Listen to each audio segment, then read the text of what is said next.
কিন্তু দোহাই ধর্মের করিমানা, তারে পাবার জন্য যারা পাগল হয়েছ, লক্ষ্য ভ্রষ্ট হইও না। কারণ ঈশ্বর অনেক পরীক্ষা করে, কিন্তু বিভিন্ন জিনিস দিয়ে পরীক্ষা করে, দেখি তুমি ঠিক জায়গায় থাকতে পারো কিনা।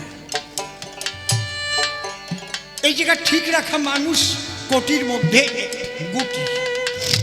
এই জন্য এইসব মহামানব অত ঘাটে পথে পাওয়া যায় না। মনে মনে ভাববেন না যে বড় ঝাঁকড়া বড় চুল থাকলে, বিরাট মালা থাকলে, গামছা পরা থাকলে সেই ওই মতি পাগলের মতো না। এই মানুষ এই ভুলগুলো করে বলেই কিন্তু পরে পস্তায়। পরীক্ষা করে নিয়ে, ভালো করে পরীক্ষা করে। মানুষ না বুঝে না শুনে গুরু টুরু বানাইয়ে তারপরে গুরু শিষ্যের বউ নিয়ে চলে গেল। সুন্দরী বউ ছিল, কি গুরুর গুরু, যার বিরুদ্ধে মতুয়ারা লড়াইতে হচ্ছে। এই জায়গা মতুয়াদের, আমার অশ্বিনী ঘোষের গান আছে না, লয়ে নিজনারী ব্রহ্মচারী এলেন ঘুচাইতে বেবিচার, আমার হরিচাঁদের অপারে লীলা লীলা বোঝে সাধ্যকার।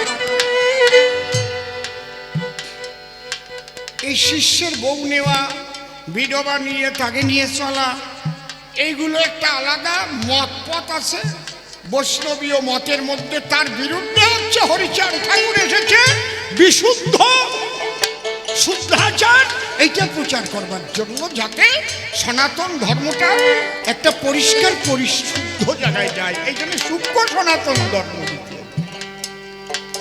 আর আমরা যদি মতুয়া গোসাই সাজি, তুমি শিল্পী হও, আমার কোনো আপত্তি নাই, সিনেমা আর্টিস্ট হও, বড় শিল্পী হও, তুমি কি করিস ওটা বড় কথা না। কিন্তু তুমি যেই মতুয়া গোসাই হয়ে যাবা, দীক্ষা নিয়ে শিষ্যের বউ নিয়ে তারা নিয়ে সংসার করবা, তাহলে কি হলো? তাহলে মতুয়া, সমস্ত মতুয়াদের বদনাম হয় না? হয় কি না? গোসাইদের বদনাম হয় না? কথা কও না কেন? হয় না? আবার সে যদি হরি কথা কয়, তার মুখে ঝাঁটা দিয়ে পিটান দরকার। এই হরি কথা বন্ধ কর, যাটাই গু মাখায় পিটান দরকার।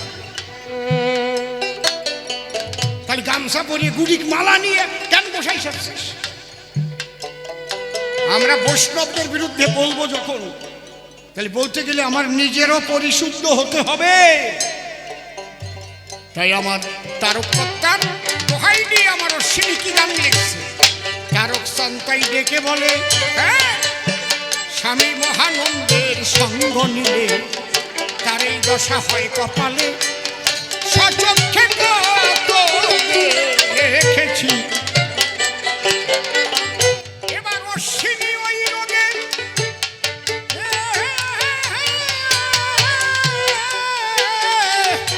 মরুক জলে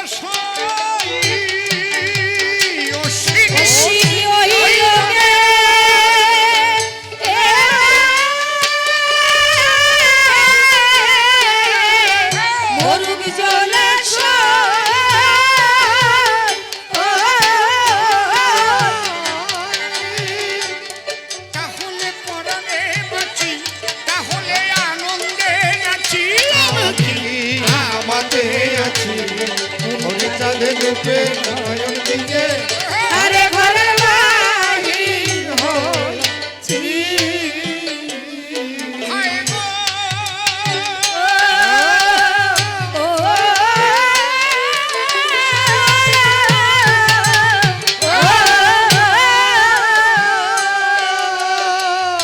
ভক্ত যারা দুইবার তারা পাগল বটে হয়, তাই বাবার জন্য পাগল হয়ে ঘুরিয়া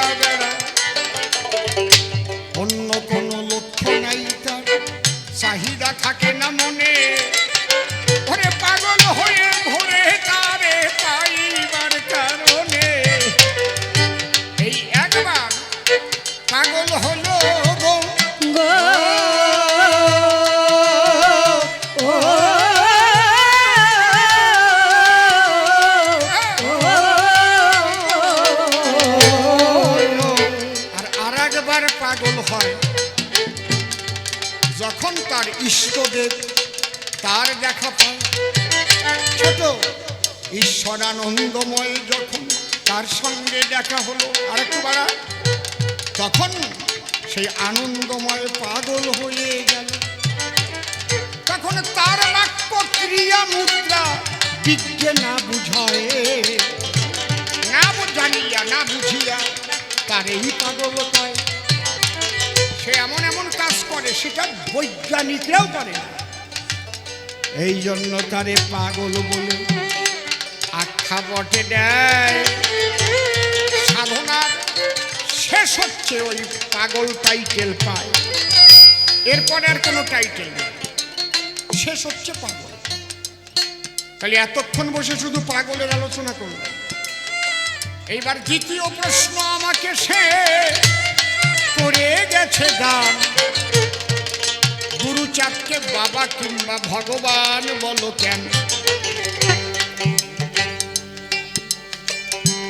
খুব সুন্দর প্রশ্ন এটা, কারণ হ্যালো হ্যালো এই বেশ কমা একটু টোন লাগা, হ্যালো হ্যালো। গুরুচাঁদ হরিচাঁদ ঠিক আছে বাবা অবতার, আর একটু বলুন গুরুচাঁদ কেন বাবা হবে কিংবা ভগবান? হ্যাঁ, কোন গুণ তার ভিতরে আছে প্রমাণ করো মান। বাবা একটা কথা বলিস,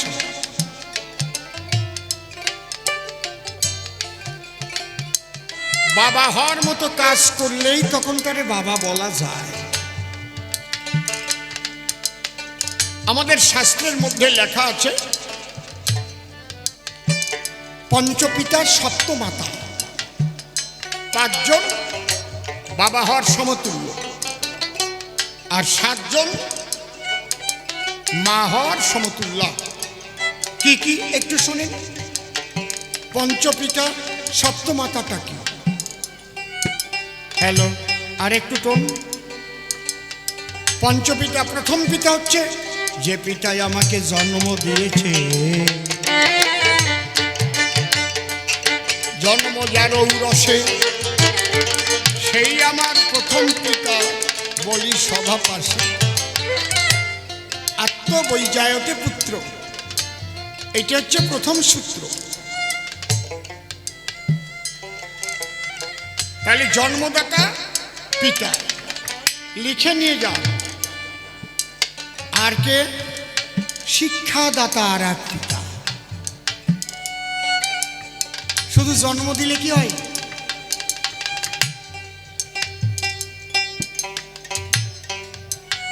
আমি যদি শিক্ষিত না হতে পারি তাহলে আমার মধ্যে জ্ঞান থাকলেও জ্ঞানের প্রকাশ হবে না। Vibration vibration.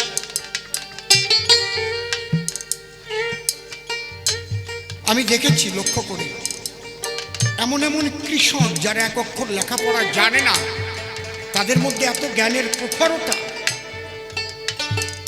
সে যদি সুযোগ পেত তাহলে জগতে বড় একটা কিছু হতো। শিক্ষাদাতাকে কেন পিতা বলা হয়েছে শাস্ত্রে?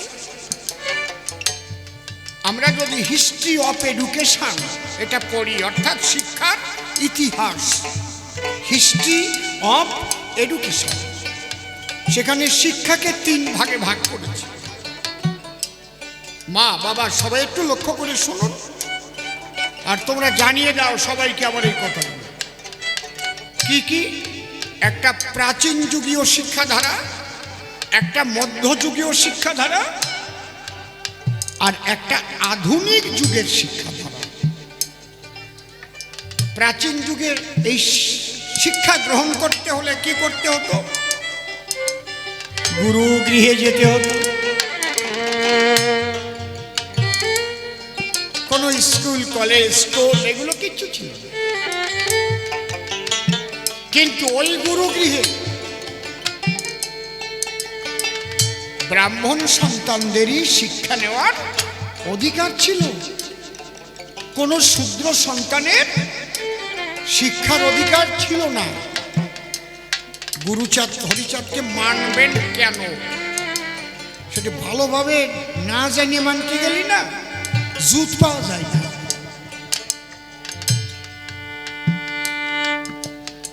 তাহলে প্রাচীন যুগে এই সমাজের অধিকাংশ সংখ্যা গুরু, তারা হচ্ছে তাদের দলিত পতিত লাঞ্ছিত বঞ্চিত করে রাখা হয়েছে, শিক্ষার অধিকার দেওয়া হয়নি। গোসাই দাঁড়াই রয়েছেন, আমার ভালো লাগতেছে না, বসেন, নয়তো উঠে এসে এই জায়গা বসেন, উঠে এসে আমার এই খাটে বসেন, বসেন, ভাল লাগতেছে না, আপনি একটা গোসাই মান। মধ্যযুগে তৈরি হলো টোল।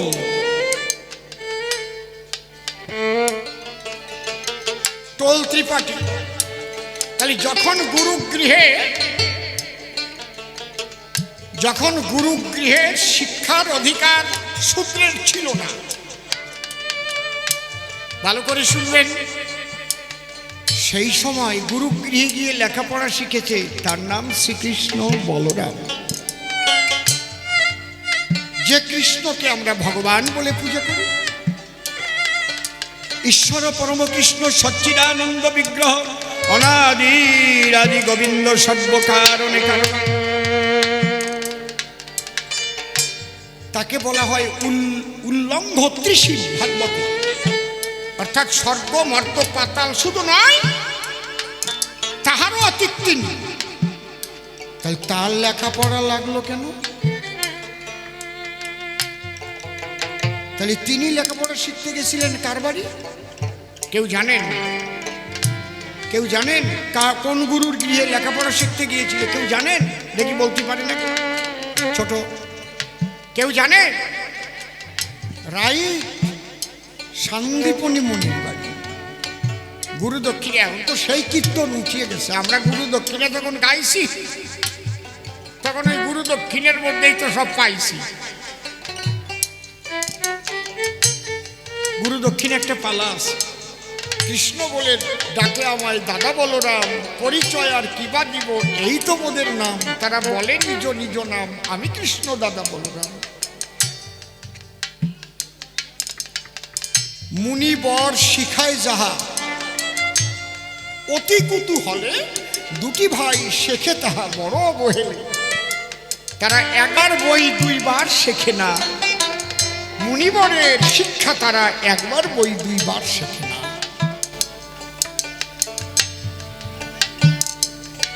এই তাহলে ভগবানকেও লেখাপড়া শিখতে যেতে আমরা দেখলাম। আমি কাউকে ছোট করবার জন্য কিন্তু আলোচনা করছি না, শিক্ষার মূল্য কতটা এইটা বুঝাবার জন্য এই ইতিহাসগুলো টানছি। আর কোনো ওষুধে সারবে না। হরি চিন্তামণি ঔষধ দিল শোধ, তাহলে পরাণে বাঁচে। এই অবস্থা যখন হবে, মরমর অবস্থা, তারে না পেলে আমি আমার জীবন আর রাখবো না। এইটি হচ্ছে সাধকের শেষ অবস্থা। মন তত্ত্ব থাকে নাকি ওই সময়? হ্যাঁ, ওর সময় মুখের হরিনামও থাকে না। সাধক যখন ওই পর্যায়ে চলে যায় না, মন্ত্রতন্ত্র তো দূরের কথা, মুখ দিয়ে হরি নামটা পর্যন্ত আর থাকে না, সব অন্তরে চলে যায়। বলার ভাষা থাকে না, ভিতর গলে যায়। ভিতরে ভিতরে যা হবার হচ্ছে, তার মুখে বলার কোনো ভাষা।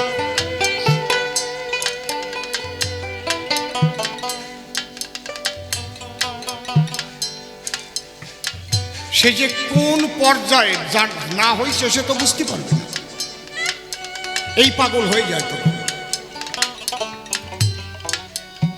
তার কিছুটা আভাস পাওয়া যায়। মতুয়ারা যখন বারণীতে যায় বা কোনো জায়গায় এক মন দিয়ে মাতাম দেয়, যখন বাহ্যিক জগতের জ্ঞান হারায় যায়, মাতাম দিতে দিতে দিতে দিতে আর বাহ্যিক জগতের হরিনাম আর মুখে থাকে না।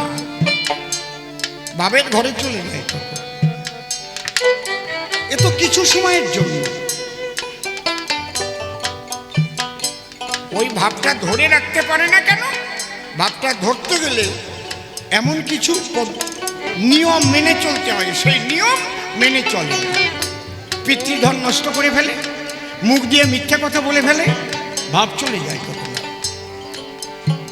কারণ ওই ভাব ধরে রাখার নিজের মধ্যে চুম্বক পাওয়ার তৈরি হয় সত্য কথা বলার মধ্যে দিয়ে, ম্যাগনেটিক পাওয়ার তৈরি হয় পিতৃধন রক্ষার মধ্যে দিয়ে। সেই সে বাপের বেটা বিচক্ষণ যে রক্ষা করে পিতৃধন, নয়তো থাকবে না। ওই খানিক সময় হবে যখন মাতামে যাবে, হরিনামে যাবে, যেই ফিরে আসবে এলোমেলো হয়ে যাবে, যা ইচ্ছে তাই হয়ে যাবে। বুঝতে পারছেন কি বলছি?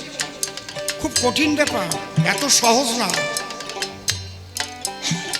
আমরা একদম লাস্ট আলোচনা করছি, শেষ পর্যায়ের কথা হচ্ছে এখানে। পাগল হওয়া কি এত সোজা নাকি?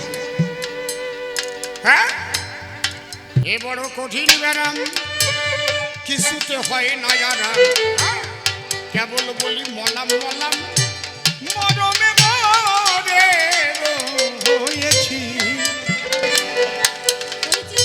হরি চিন্তামণি ঔষধ গেল সাই, হরি চিন্তামণি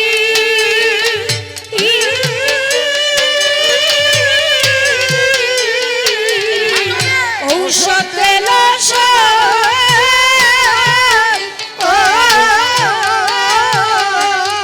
তাহলে পরাণে বাঁচি আমি, তাহলে পরাণে বাঁচি আমি।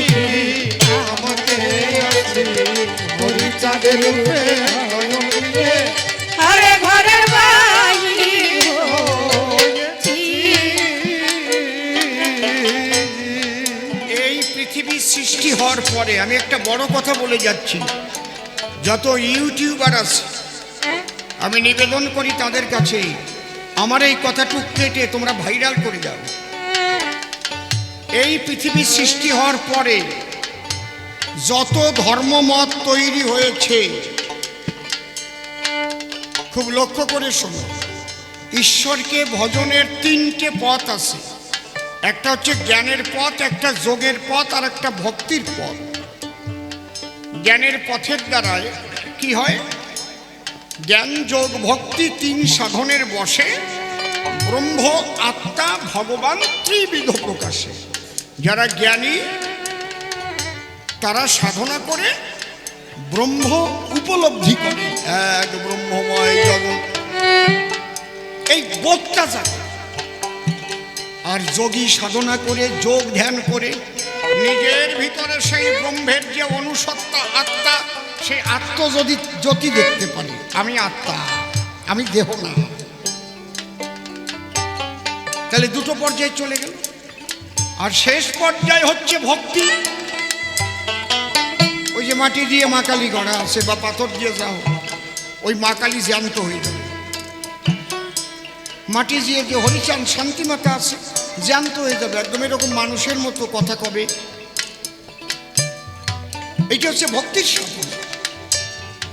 এই ভক্তির সাধনার জন্য যা দরকার, শেষ কথা, যে কথা পরিষ্কার করে কোনো জায়গা বলা নয়, এইবার শ্রীহরি অবতারে হরিচাঁদ হয়ে এসে বাবা হরিচাঁদ ঠাকুর বলে গেছে, তাই সেই প্রেমের প্লাবন এনে গেছে হরি বল।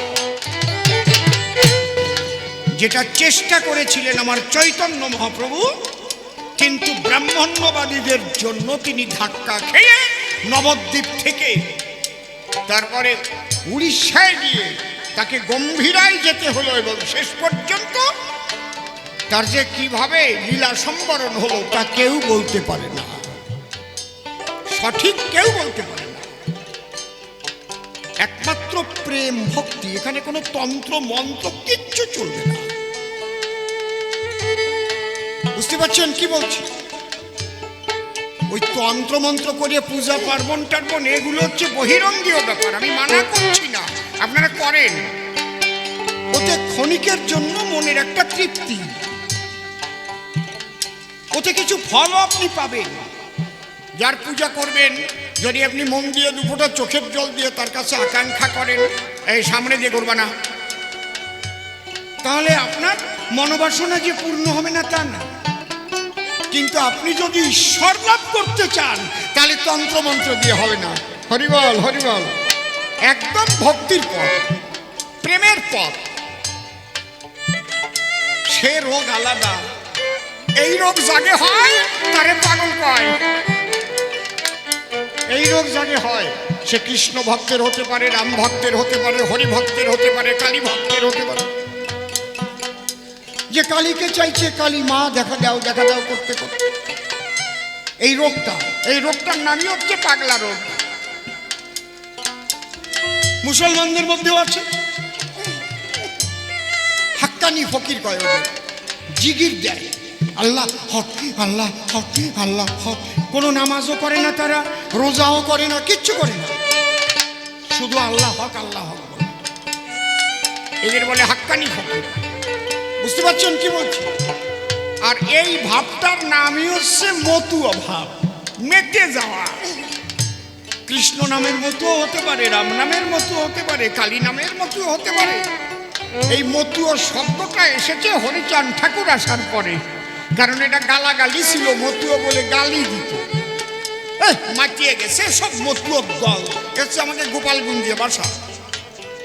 আবার বরিশালে আলাদা বলতো, হালার পহালাম মৈত্যক দল, মাইকিয়া গেছে হালার পহালা। আবার কোন কোন জায়গায় কয় হট্টি বোলার পাট্টি। বুঝেছেন? মূলত হচ্ছে মাতোয়ারা হতে বলছে, ইষ্ট নামে মাতোয়ারা হয়ে যাও, তবেই তুমি মতুয়া। হরি চিন্তা মনে ঔষধ দিল সই, তাহলে আমি পরাণে বাঁচি। এই যে পাগল, এই পাগল হওয়ার পরে এইবার যখন হরি দর্শন পেল, তখন কি হবে? হরি কি আনন্দময়, সচ্চিদ আনন্দময় আমার হরি। আমি যদি জলের মধ্যে ডুব দিই, তাই এই জামাগুলো কি পুড়িয়ে যাবে নাকি ভিজিয়ে যাবে? আমার দেহ কি হবে? কি হবে? পুড়িয়ে যাবে। আর যদি চুলোর মধ্যে যদি নামি আমি, তাহলে হরি হচ্ছে আনন্দময়। সেই জায়গায় যদি আমি এবার ডুব দিলাম, হরি পেয়ে গেলাম, তাহলে আমার কি হবে? আমি আনন্দময় হয়ে যাব। প্রেমানন্দ নিয়ে তখন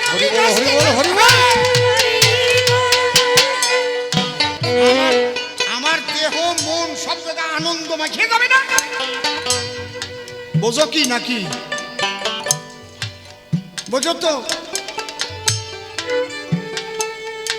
তখন তার দ্বারা জাত থাকে না, কুল থাকে না, ধর্ম কিছু থাকে না, তার অবশিষ্ট থাকে আনন্দ। যেমন মতি পাগল, হীরামনু পাগল, গোলক পাগল, মহানন্দ পাগল, এই যে পাগল ভবা পাগলা, আনন্দ।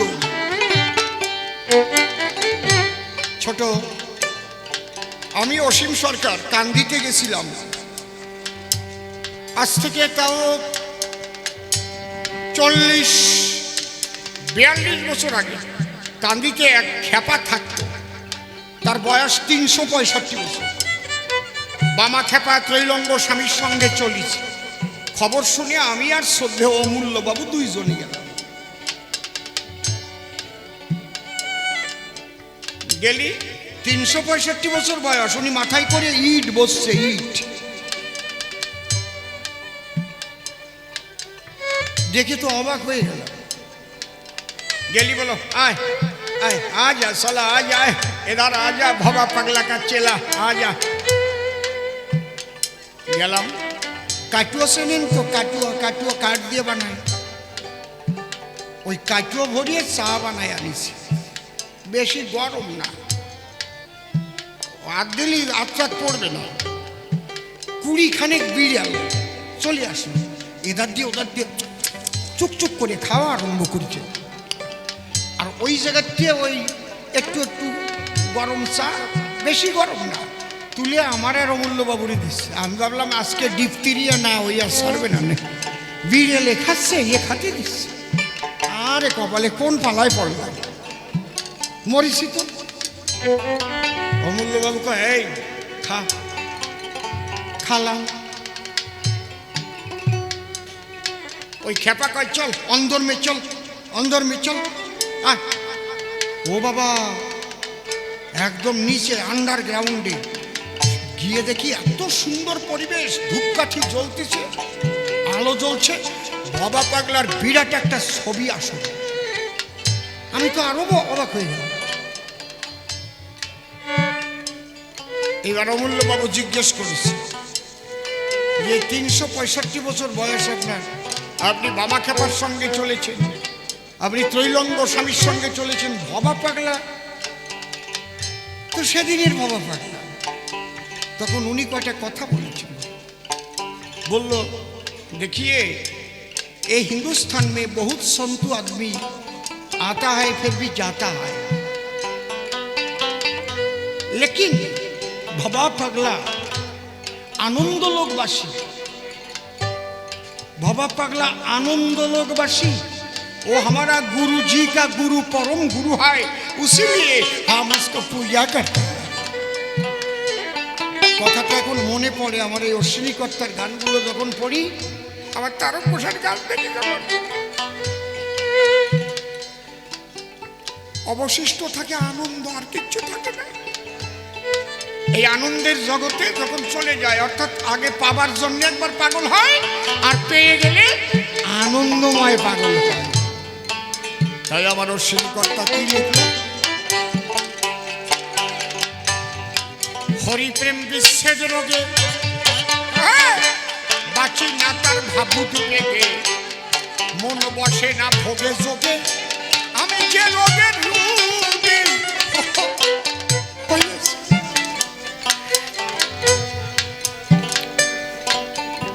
কানলি তোর গান গাইতে পারবো না রে বাবা।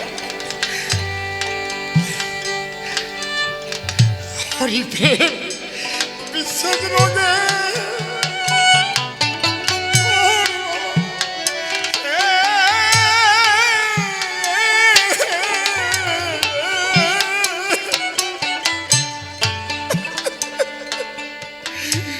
বাসি না তো ভাবুদ বেগে, আমার মনে বসে না ভোগে যোগে, আমি যে যোগে হয়েছি।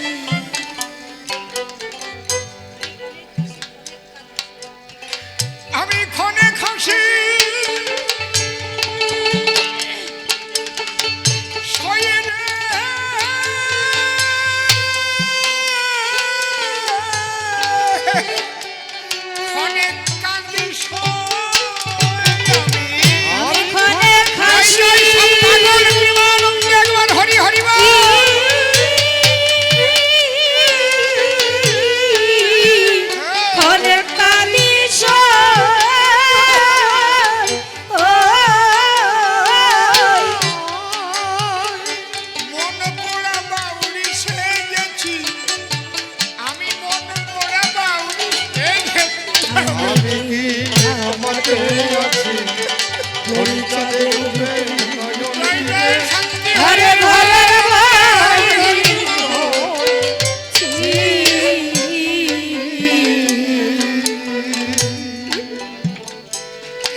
নয়ন দিয়ে আরে ঘরের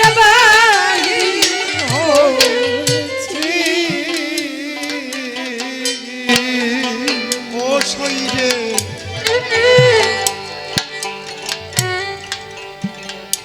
এই যে এইবার সেই হরিরূপ দর্শন করছি। সে যে জ্যোতির্ময়, সে যে আনন্দময়। তাই আমার অশ্বিনীকর্তা কি বললেন, এবার কি সুন্দর লিখেছেন। এইবার দেখার পরে কি হলো, লেগে সেই রূপের ছটা আমার খসে পড়লো পঞ্চ কাটা। আমি জাতকুলের পরে দিয়ে আরে তরঙ্গে সাঁতার খেলতেছি।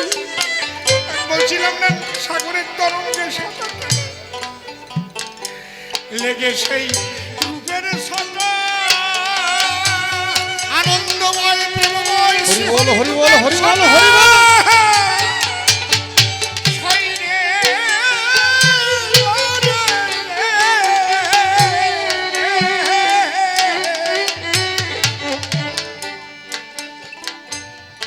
লেগে সেই রূপের ছটা আমার খসিয়ে পড়লো পবিত্র কাটা।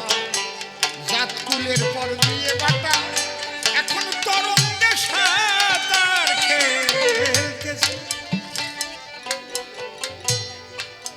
এখন কি হয়েছে, আমি যেদিকে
বাবা তোমারে করি মানা।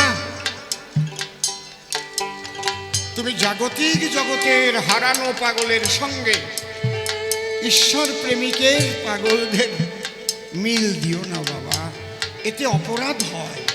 অবশ্য তুমি জানতে চেয়েছো আমার কাছে, এই জন্য অপরাধ নয়।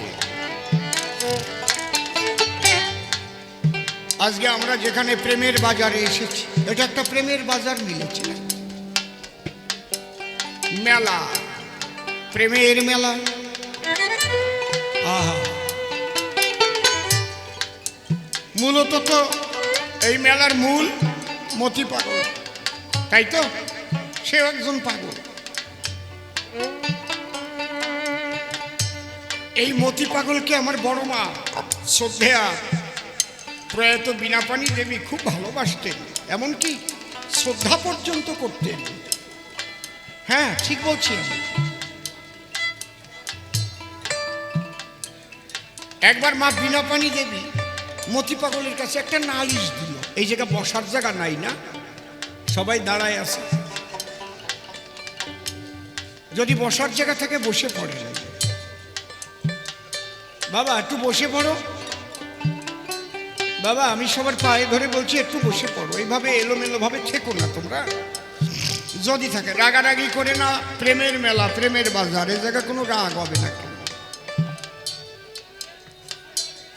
আজকে একদিন মা বীণাপাণি বলল, ও পাগল কি কাদ্দারেই বা নালিশ দেই, তোমার কাছে একটা নালিশ দেখি, এই ঠাকুর বাড়ির ছেলেপেলেরা বিছানা ভরে প্রস্রাব করে, কত কি করি, কি আশ্চর্য কথা, বুঝতে পারছেন? মতি পাগল বলল, আমার একটা কাজ করো, কি? ঘাটে যাইয়ে ঠাকুরের নামে একটা প্রদীপ ধরাই দিও। ওই যে ঘাটে গিয়ে, কামনা সাগরে ঘাটে গিয়ে প্রদীপ দিল, সেখান থেকে আর কেউ বিছানা ভরে প্রস্রাব করে না। মতি পাগল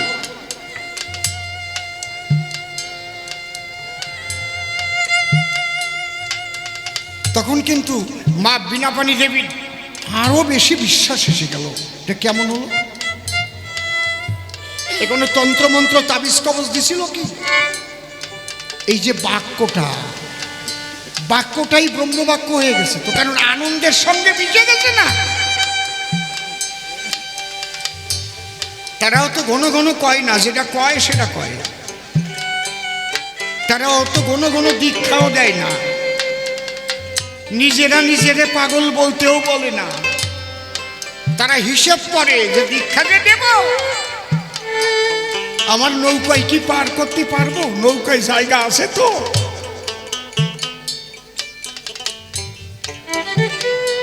আমি নিজে দেখেছি 1000-এর বেশি লোক লাইনে দাঁড়িয়ে আছে ভোলা পাগলার কাছে দীক্ষা নেওয়ার জন্য, 4 জনরে মাত্র দিল। 4 জনরে দিয়ে আর বললো, তোমাদের গুরু আমি না, তোমরা যাও। বুঝতে পারছেন কি বলছি? মতি পাগল ঠিক ওই রকমই ছিল।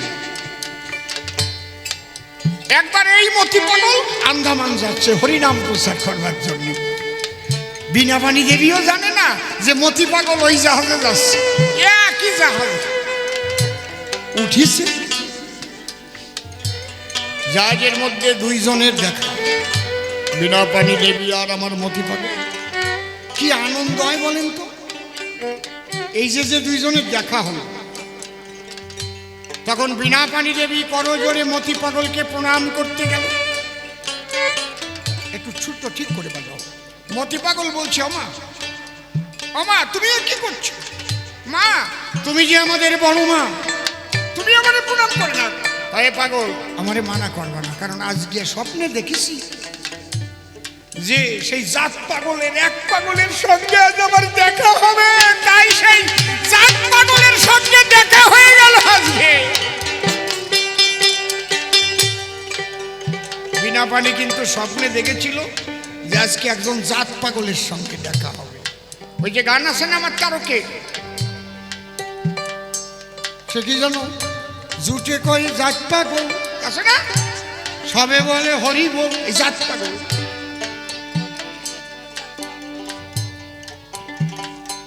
ভাবতে পারেন, মা বীণাপাণি প্রণাম দিল, মতি পাগলও প্রণাম দিল। তিনি কি প্রণাম শুধু নেয় নাকি ভক্তরা? সে একটা প্রেমের বাজার হলো। এই মতি পাগল উল্টো রথের দিন, উল্টো রথে ঠাকুরনগর আছে, বীণাপাণি দেবী দুধ দিয়ে ভাত মাখায় খাওয়াচ্ছে, শরীরটা বেশি ভালো না। আর এদিকে পিয়ার ঠাকুর মশাই, বাবা পিয়ার ঠাকুর, উনি উল্টো রথের দড়ি ধরে টান দিয়েছে। টান দিয়ে দেখে রথের উপর দিয়ে মহাশূন্যে মতি পাগল বিলীন হয়ে যাচ্ছে। হরিবল হরিবল বলতে বলতে মতি পাগল যাচ্ছে। কিও দেখলাম, উনি দড়ি রেখে ঘরে দৌড়ে এসেছে। বড় বউ তাড়াতাড়ি আসো, দেখে যাও।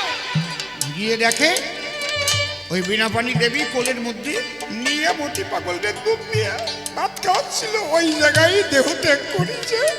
মতি পাগল চলে গেল। প্রেমানন্দে একবার হরি হরি বলো, হরি বল, হরি বল, হরি বল। আজকে যেখানে মেলাটা মিলেছে, এখানে হাজার হাজার মানুষ আসে, যে যা কামনা করে তার কামনা পূর্ণ হয় যদি কেউ প্রাণ খুলে চোখের জল দিয়ে এখানে বলতে পারে। অপুত্রকের পুত্র হয়, কঠিন ব্যাধি থেকে মুক্তি পায়, পায় না? পায় না? এমনি এমনি না, উনি শুনতেছে আমি কি কি বলতেছি, ভাবে না মতি পাগলের জায়গা নাই। সূক্ষ্ম দেহে অবস্থান করছে মতি পাগল, আর তা যদি না করে তাহলে আনন্দের বাজার মিলতে পারে না, পারে না। আমার চোখ নাই তাই আমি দেখতে পাচ্ছি না, পাগল আমার পুরো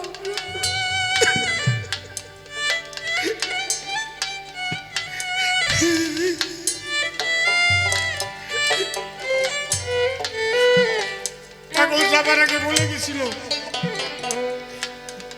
আমারে তোরা ওই পর্দা গোবরা শ্মশানে ওই জায়গায় রাখিস নিয়ে একটা বাক্স করে ওই জায়গায় পাগল রে রাখি। 1 মাস পরে সবাই ভাবলো, 1 বছর পরে সবাই ভাবলো দেখি একটু বাক্সটা খুলে দেখি পাগলের কি অবস্থা। গিয়ে দেখলো পাগলের দেহ আর সেখানে নাই, একটা জট পড়ে আছে আর একটা ফুলের মালা পড়ে আছে। পাগল দেহ নিয়ে শিহরির আনন্দের বাজারে চলে। হীরামন পাগলের দেহ পাওয়া যায় নাই, মীরাবাইয়ের দেহ পাওয়া যায় নাই, রূপ গোসাইয়ের দেহ পাওয়া যায় নাই, মতি পাগলের দেহ পাওয়া যায় না। রেখেছে নাই, একে বলে অপ্রাকৃত দেহ।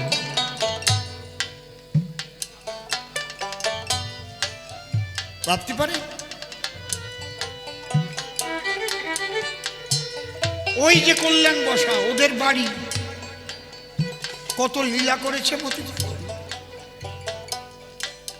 একদিন ওর বাবারে কয় আমার একটু বাদ্যে কাছে খাতে ইচ্ছে করতেছে। কয় বাবা তুমি যে বাদ্যে কাছে খাবার যে কয়বার আমার বাড়ি আসছো আমার সাহায্য থাকে না, তোমার একটু খুদির ফ্যাস রান্না করে একটু পুঁটি মাছ বাজিয়ে থাকবে। কয় দেখা যাক, ঠাকুরের ইচ্ছে অনেক কিছু হতে পারে। ওর বাবা বাঁশ কাটতে গিয়ে ওই যে বাঁশের যে ঝাড় তার নিচে যে শুকনো পাতাগুলো থাকে সেই পাতার মধ্যে বড় একবার দেখাছে পাইছে। কেমন লাগছে? পাগল খাচ্ছে। এ হচ্ছে মতি পাগল। জয় জয় মতি পাগল প্রীতের সবাই একবার হরি হরি বলো, হরি হরি বলো। ও বাবা সর্বানন্দ, তুমি যে পাগলদের কথা বললে তারা কি এইগুলো পারে? তারা তো পাগল হয়ে ঘুরে বেড়ায়। স্ত্রী মরে গেছে পাগল হয়ে গেল, টাকা হারাই গেছে পাগল হয়ে গেল, বউ মরে গেছে পাগল হয়ে গেল, স্বামী মরে গেছে পাগল হয়ে গেল। সে পাগল, ওগুলো হচ্ছে ব্রেন ডিফেক্ট, ব্রেন আউট হয়ে যায়। আর এদের ব্রেন আরো তীক্ষ্ণ হয়। যেখানে বৈজ্ঞানিকরা ফেল হয়ে গেছে সেই জায়গা পাগলের খেলা চলছে। হরি হরি লেগে সেই রূপের ছটা খসে পলো পন্ত কাটা, চাঁদপুরের পর দিয়ে বাটা তরঙ্গে সাঁতার খেলতেছি। আমি যেদিকে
সঙ্গ নিলে তার এই দশা হয় কপালে।